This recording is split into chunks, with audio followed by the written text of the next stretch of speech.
Lane Frost approached the chute while the record-holding cowboy laughed. "You won't last 3 seconds on that bull." The other veterans bet against the young man who only rode calves. Lane adjusted his gloves and climbed onto the fence. What happened in the next 8 seconds silenced all laughter forever. Subscribe to the channel and comment on what city you're watching from. Have you ever witnessed someone being underestimated and then surprising everyone? Let's begin. The summer heat was relentless that day at the Cheyenne rodeo grounds, but nothing could match the fire burning in the eyes of the cowboys gathered around the chutes. Dust swirled in the afternoon air as competitors prepared for what everyone knew would be one of the most challenging events of the season.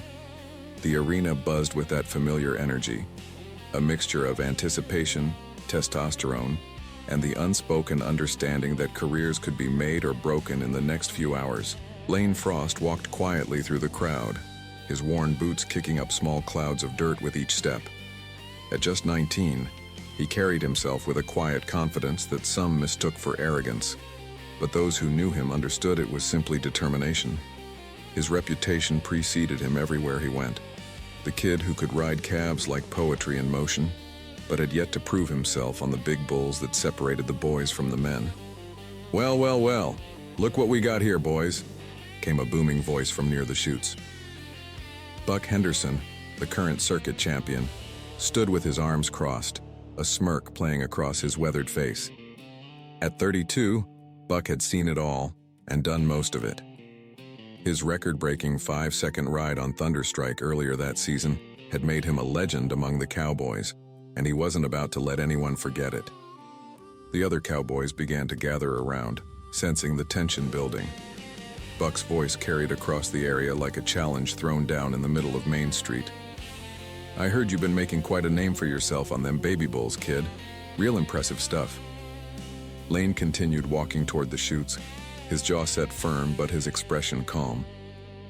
He'd heard this song before, in every town, at every rodeo, from every veteran who thought age and experience automatically trumped heart and skill.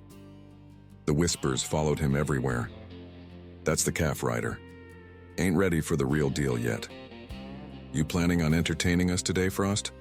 Buck continued, his voice dripping with mock concern. "Because I gotta tell you that their bull and chute number 3 ain't exactly what you'd call beginner-friendly." The crowd of cowboys laughed, some shaking their heads in amusement.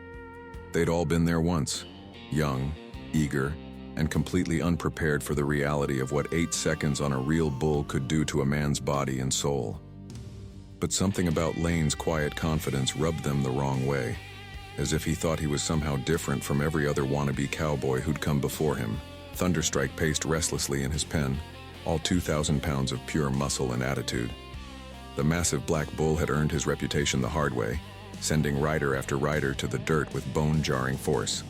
His horns gleamed dangerously in the afternoon sun, and even from a distance you could see the intelligence in his eyes, the kind of intelligence that knew exactly how to separate a cowboy from his saddle in the most painful way possible. 5 seconds, Buck announced proudly, tapping his championship buckle. "That's how long I lasted on that beast. 5 seconds of the roughest ride of my life, and I got the scars to prove it." Lane finally stopped walking and turned to face the group. His eyes moved from Buck to the other cowboys, then settled on the chute where Thunderstrike waited. The arena fell quiet except for the distant sound of the bull's hooves against the metal gates and the gentle flutter of flags in the breeze. "You planning on giving it a try, calf rider?" Buck's voice had an edge to it now, the playful mockery giving way to something harder. "Or are you just here to watch how the real cowboys handle business?" The challenge hung in the air like smoke from a branding iron, and every man present knew that whatever happened next would be talked about for years to come. Lane's response came not in words but in action. He adjusted his gloves methodically, the leather creaking softly as he flexed his fingers. The crowd watched in fascination as he approached Thunderstrike's chute with the same calm determination he'd shown walking through their gauntlet of mockery. "Hold on there, kid," Buck called out, his voice rising with incredulous laughter. "You seriously thinking about climbing on that bull? That ain't no practice dummy you've been dancing with at your little county fairs." The laughter that followed was sharp and cutting. Cowboys slapped their thighs and nudged each other, sharing looks that said they were about to witness either the shortest ride in rodeo history or the most spectacular wreck of the season? Maybe both. Tell you what, Frost, Buck continued, warming to his audience. I'm feeling generous today. You last 3 seconds, just 3 measly seconds, on Thunderstrike, and I'll buy you a steak dinner and tell everyone in this arena that you got potential.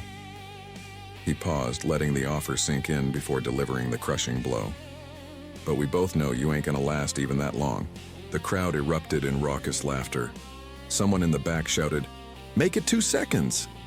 Another voice chimed in with, "Hell, I'll bet money he don't even make it out of the chute." Buck's grin widened as he sensed victory. You know what? I'm so confident in this prediction that I'm willing to put my money where my mouth is. Everything I got in my wallet says you can't last 3 seconds. Everything. He pulled out a thick roll of bills and waved it above his head like a battle flag. The other cowboys whooped and hollered, some digging into their own pockets to add to the growing pile of bets against the young rider. The energy in the arena shifted from casual mockery to something more intense. This was no longer just about proving a point. This was about money, pride, and the fundamental pecking order that governed their world. Lane said nothing. He simply continued his preparation, checking his rope, adjusting his protective vest, and studying Thunderstrike with the focused intensity of a chess master contemplating his next move. The bull sensed the attention and responded with a snort that sounded like distant thunder, his massive head turning to fix one dark eye on the young cowboy. "You sure about this, son?" asked Jake Morrison, an older cowboy who'd seen too many promising careers end in hospital beds.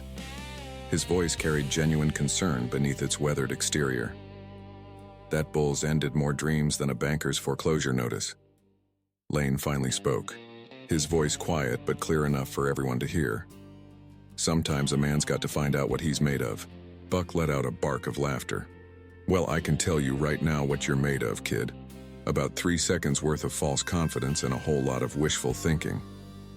The betting reached a fever pitch as word spread through the arena. Spectators in the stands began to take notice of the commotion around the chutes.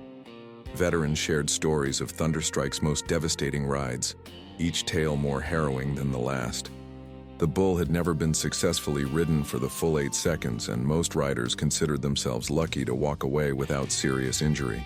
But as Lane climbed up onto the chute rails, something in his demeanor gave a few of the older cowboys pause. There was no bravado in his movements, no showboating for the crowd.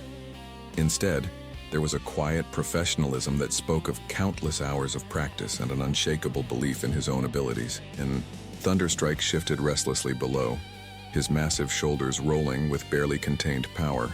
Steam rose from his nostrils in the afternoon heat, and his tail swished with agitation. The bull knew what was coming, and he was ready for it. The arena fell into an expectant hush as Lane positioned himself above the beast that had humbled every rider foolish enough to challenge him. Lane lowered himself onto Thunderstrike's back with the grace of a man born to ride.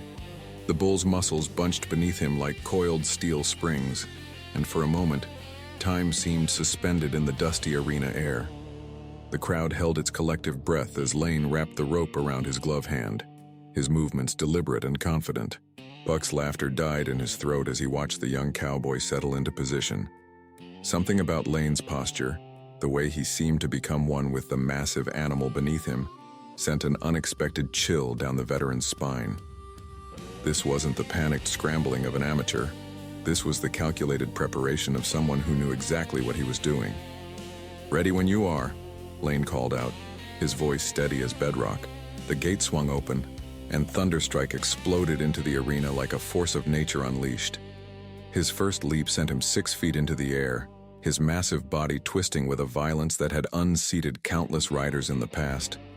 But Lane moved with him, anticipating each buck, each twist, each desperate attempt to dislodge the unwelcome passenger. The crowd erupted as Thunderstrike landed and immediately launched into a series of bone-jarring spins that would have sent most cowboys flying into the dirt within seconds.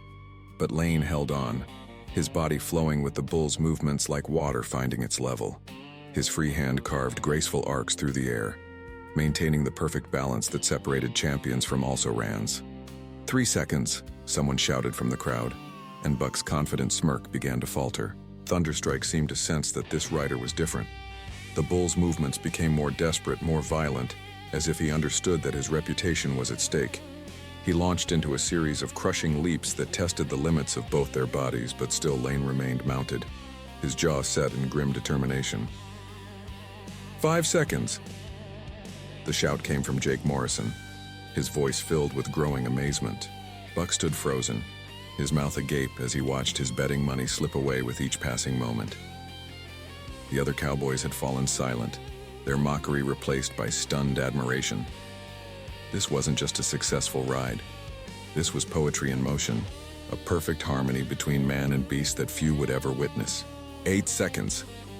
The timer's horn blasted across the arena as Lane dismounted with practiced ease, landing on his feet as Thunderstrike continued his rampage toward the far end of the arena. The silence that followed was deafening. For a long moment, nobody moved, nobody spoke, nobody seemed to breathe. Then, slowly, the reality of what they had witnessed began to sink in. Someone in the back started clapping, then another, until the entire arena exploded in thunderous applause. Buck's wallet fell from his nerveless fingers, bills scattering in the dust at his feet. His record had been shattered by a 19-year-old kid who wasn't supposed to last 3 seconds. The other cowboys stood in various stages of shock, their earlier confidence replaced by grudging respect and disbelief. Lane retrieved his hat from where it had fallen during the ride, dusted it off and placed it back on his head. He walked over to where Buck stood transfixed, picked up the scattered bills, and handed them back to the veteran cowboy. "Keep your money," he said quietly. "But next time maybe don't count a man out before he's had his chance to prove himself." As Lane walked away from the stunned crowd, Thunderstrike snorted from across the arena, almost as if he too was acknowledging that something special had just happened in that dusty ring.